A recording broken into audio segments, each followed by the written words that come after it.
다음은 신재양 의원님 나오셔서 발언하시기 바랍니다.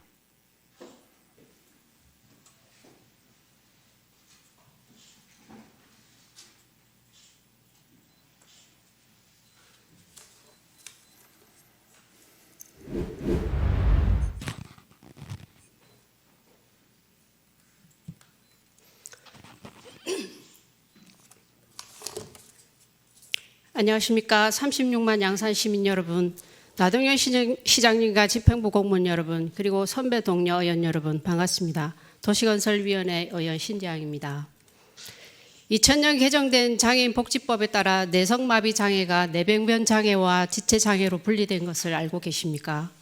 뇌병변 장애는 꾸준한 재활 치료를 통해 상태 호전이 가능한 장애로 2024년 기준 양산시에는 약 1748명이 등록되어 있으며 이는 양산시 전체 장애인의 약 10%를 차지합니다.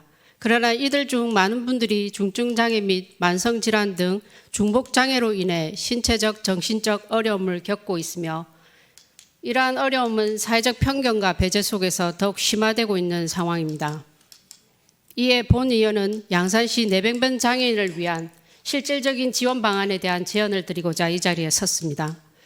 타 지자체의 뇌병변 장애인 지원 조례를 통한 지원 현황을 살펴보면 서울시는 뇌병변 장애인 비전센터와 뇌병변 거점 복지관을 운영하고 있고 경기도는 뇌병변 장애인 대소변 흡수용품 구매 지원 사업, 제주도는 인권문화 프로그램 지원, 의사소통 및 재활운동 지원 사업 등을 추진하고 있습니다.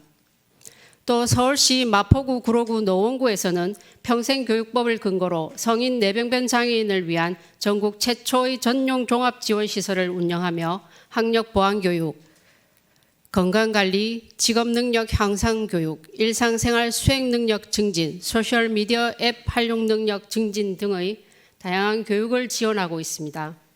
하지만 본 의원이 더 주목한 사례는 2024년 8월 최중증 뇌병변 장애인과 가족 삶의 질 향상과 생애주기 맞춤형 지원 강화를 위하여 서울시가 수립한 뇌병변 장애인 5개년 제2기 뇌병변 장애인 기본계획입니다.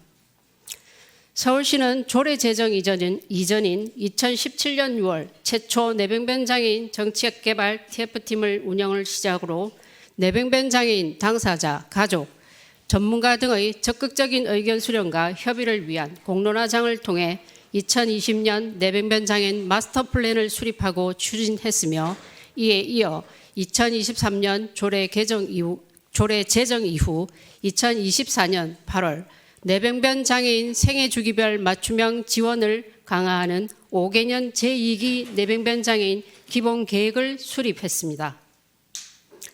이러한 사례는 양산시가 뇌병변 장애인을 위한 정책을 설계하는 데 있어 좋은 모델이 될 것입니다.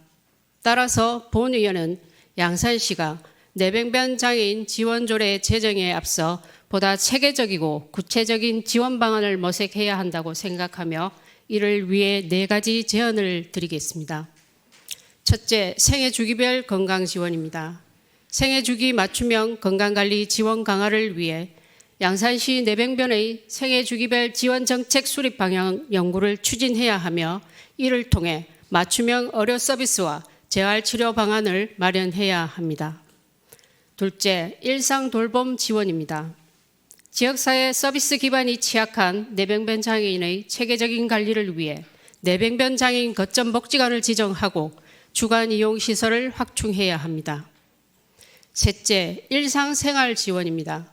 맞춤형 보조기구 지원, 신변 처리용품 구입 지원, 치과 진료 지원 등을 통해 생활 부담을 완화하며 일상에서 직면하는 다양한 불편 요소들을 지속적으로 발굴하고 해결해야 합니다. 넷째, 사회 참여 지원입니다. 의사소통 권리증진센터를 지정하고 맞춤형 일자리 발굴 및 지원을 확대하며 장애인의 자립을 돕는 사회 참여 프로그램과 커뮤니티 활동 지원을 강화해야 합니다. 여러 다양한 지원 사례를 살펴보면서 본 의원은 많은 것을 깨달았습니다. 뇌병변 장애를 비롯한 장애에 대한 비장애인으로서 장애의 기준점을 과연 어느 기준점 장애 기준을 과연 어느 기준점을 맞추고 있었는지, 정상이거나 비정상이라는 기준이 아니라 그대로를 인정하며 그에 따른 맞춤형 정책이 필요하다는 중요한 사실입니다. 양산시는 직간접적으로 장애 지원 사업을 운영 중인 다양한 기관을 적극적으로 활용한 대책을 빠른 시일 내에 수립하시길 바라며, 해당 부서는 방안을 마련 시 맞춤형 정책을 집중해 주시길 바라면서 발언을 마치도록 하겠습니다. 신재영 의원님 수고하셨습니다. 자리하시기 바랍니다.